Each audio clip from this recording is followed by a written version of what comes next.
Bonjour et bienvenue à ce MOOC de thermodynamique. Dans cette leçon, on va définir les notions fondamentales en thermodynamique que sont le travail, la chaleur et l'énergie interne. On verra que l'énergie interne est une fonction d'état. On établira ensuite un bilan d'énergie interne. Et pour terminer, on va considérer un exemple d'application de tout ce qu'on a vu jusqu'à maintenant, qui est l'oscillateur harmonique amorti dans un fluide. On va le considérer dans une approche thermodynamique.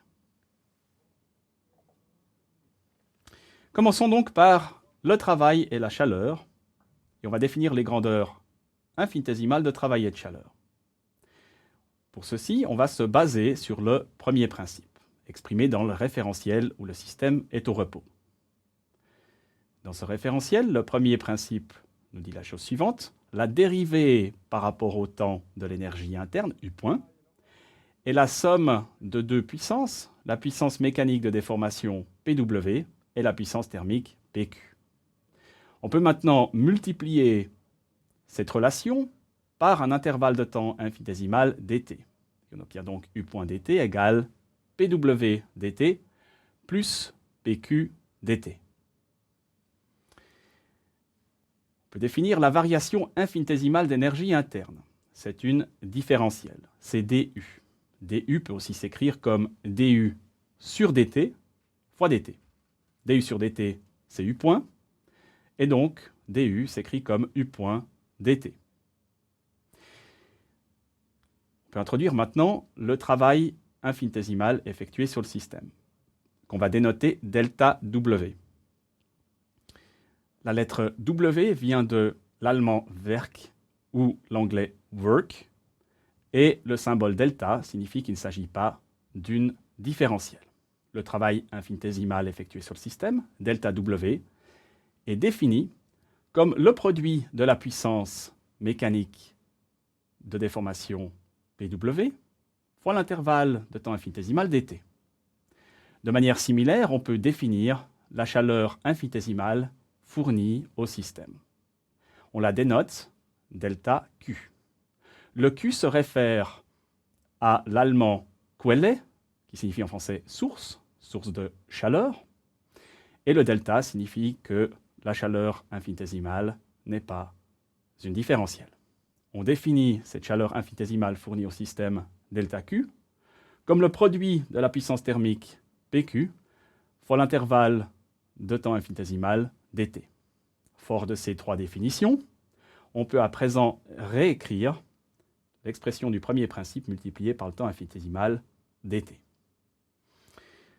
Et on obtient le bilan infinitésimal d'énergie interne, qui nous dit que la différentielle de l'énergie interne, du, est la somme du travail infinitésimal effectué sur le système, delta W, et de la chaleur infinitésimale fournie au système, delta Q.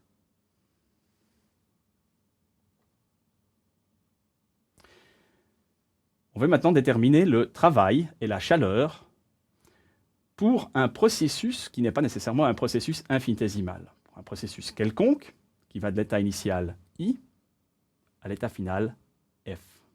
Pour obtenir ce travail et cette chaleur, on va devoir intégrer l'équation de bilan infinitésimal d'énergie interne de l'état initial I à l'état final F. Commençons par la variation d'énergie interne entre ces deux états. On la dénote delta U IF.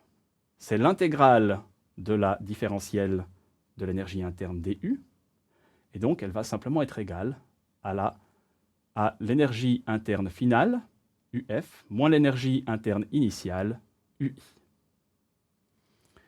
Le travail qui est effectué durant ce processus, on le dénote WIF. Il est égal à l'intégrale de l'état initial I à l'état final F du travail infinitésimal effectué sur le système, delta W. Ce travail infinitésimal, on l'a défini précédemment, il est égal au produit de la puissance mécanique de déformation PW fois l'intervalle de temps infinitésimal dt. On peut maintenant définir la chaleur fournie au système durant ce processus. On la dénote QIF. C'est l'intégrale de l'état initial I à l'état final F, la chaleur infinitésimale fournie au système, delta Q, qu'on a défini comme étant le produit de la puissance thermique PQ fois l'intervalle de temps infinitésimal dt, qu'on intègre du temps initial TI au temps final TF. À l'aide de ces trois définitions, on est maintenant en mesure d'énoncer le bilan d'énergie interne durant le processus qui va de l'état initial I à l'état final F. Ce bilan d'énergie interne est énoncé de la manière suivante. La variation d'énergie interne du système durant ce processus, delta UIF, est égale à la somme du travail effectué, WIF, et de la chaleur fournie, QIF. L'énergie interne est une fonction d'état, contrairement au travail et à la chaleur. Pour le comprendre, on va considérer deux processus qui vont d'un état initial I à un état final F. La variation d'énergie interne durant ces processus, delta UIF, dépend uniquement de l'état final F et de l'état initial I. C'est l'énergie interne de l'état final moins l'énergie interne de l'état initial. Par conséquent, cette variation d'énergie interne est indépendante du processus choisi, qu'on prenne le processus 1 ou le processus 2, on aura exactement la même variation d'énergie interne. Vu qu'elle dépend uniquement de l'état et pas du processus, l'énergie interne est une fonction d'état. Ceci n'est pas le cas pour le travail effectué et la chaleur fournie. Le travail effectué lors du premier processus, WIF1, n'est en général pas le même du travail effectué durant le deuxième processus, WIF2.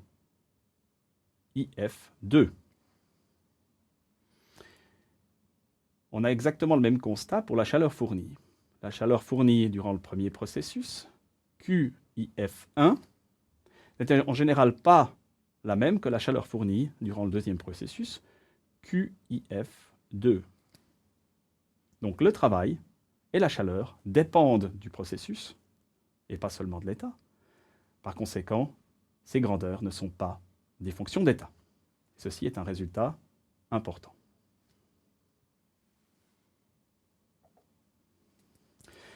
À présent, on veut déterminer le bilan d'énergie interne à l'aide des variables d'état du système. Donc on va explicitement calculer la dérivée temporelle de l'énergie interne. L'énergie interne, qui est une fonction des variables internes x0, x1 jusqu'à xn. La dérivée temporelle de l'énergie interne s'écrit comme la dérivée partielle de u par rapport à la variable xi fois xi point. Et puis on prend ensuite la somme sur toutes les variables internes, c'est-à-dire qu'on va sommer l'indice i de 0 à n. On peut introduire ensuite des grandeurs intensives qui sont conjuguées aux variables extensives d'état. La variable yi est la variable conjuguée à la variable xi. Elle est fonction de toutes les variables d'état, c'est-à-dire qu'elle est fonction de x0, x1 jusqu'à xn. On la définit comme la dérivée partielle de u par rapport à xi. En utilisant cette définition, on peut réécrire la dérivée temporelle de l'énergie interne, u point, comme la somme de i égale 0 à n de yi, xi point. Ce qui nous permet d'obtenir un bilan d'énergie interne qui s'exprime en fonction des variables d'état du système. C'est la somme de i égale 0 à n de yi, xi point, qui est égale à pw plus pq. On va à présent considérer un exemple qui est tiré de la mécanique et qu'on va aborder dans un cadre thermodynamique. Il s'agit de l'oscillateur harmonique amorti. Cet oscillateur harmonique amorti est constitué d'un point matériel de masse m, qui est attaché à un ressort de longueur à vide nulle et de constante élastique K. Cet oscillateur harmonique se trouve dans un fluide visqueux. Et l'ensemble de ce système est isolé. Pour décrire ce système, il faut d'abord choisir les variables d'état appropriées. En mécanique, pour décrire la dynamique d'un oscillateur harmonique amorti, on a besoin de deux variables, la quantité de mouvement P et la position R.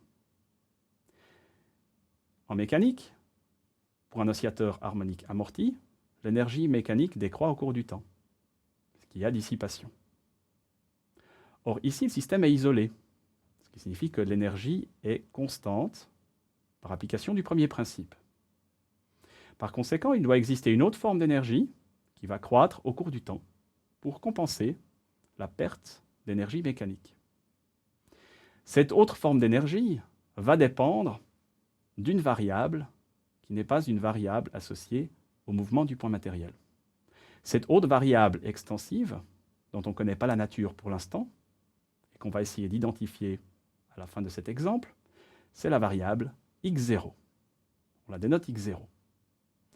L'énergie de cet oscillateur harmonique, qui est une fonction d'état, donc fonction des variables d'état P, R et x0, elle est constituée de deux contributions.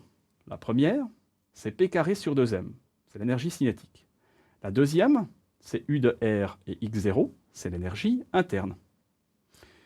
Cette énergie interne est elle-même constituée de deux contributions. On a d'abord une énergie potentielle élastique, phi de R, qui est égale à une demi de K R carré, c'est un résultat bien connu de mécanique. Et puis on a ensuite une autre contribution qui est U de 0, x0. Donc cette contribution dépend essentiellement de cette autre variable x0.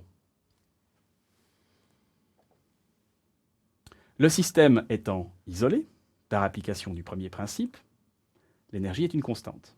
Donc la dérivée par rapport au temps de l'énergie, E point, est nulle. Cette dérivée temporelle de l'énergie, on peut la développer puisque l'énergie est une fonction d'état qui dépend de la quantité de mouvement, de la position R et de la variable x0. E point est donc constitué de trois termes. Le premier terme, c'est la dérivée de l'énergie par rapport à la quantité de mouvement, c'est-à-dire la vitesse, produit scalaire avec la dérivée par rapport au temps de la quantité de mouvement P. Le deuxième terme, c'est la dérivée partielle de l'énergie par rapport à la position R, qui est égale à la dérivée partielle d'énergie interne par rapport à la position R, produit scalaire avec R point. Le troisième terme, c'est la dérivée partielle de l'énergie par rapport à x0, qui est égale à la dérivée partielle d'énergie interne par rapport à x0, fois x0 point.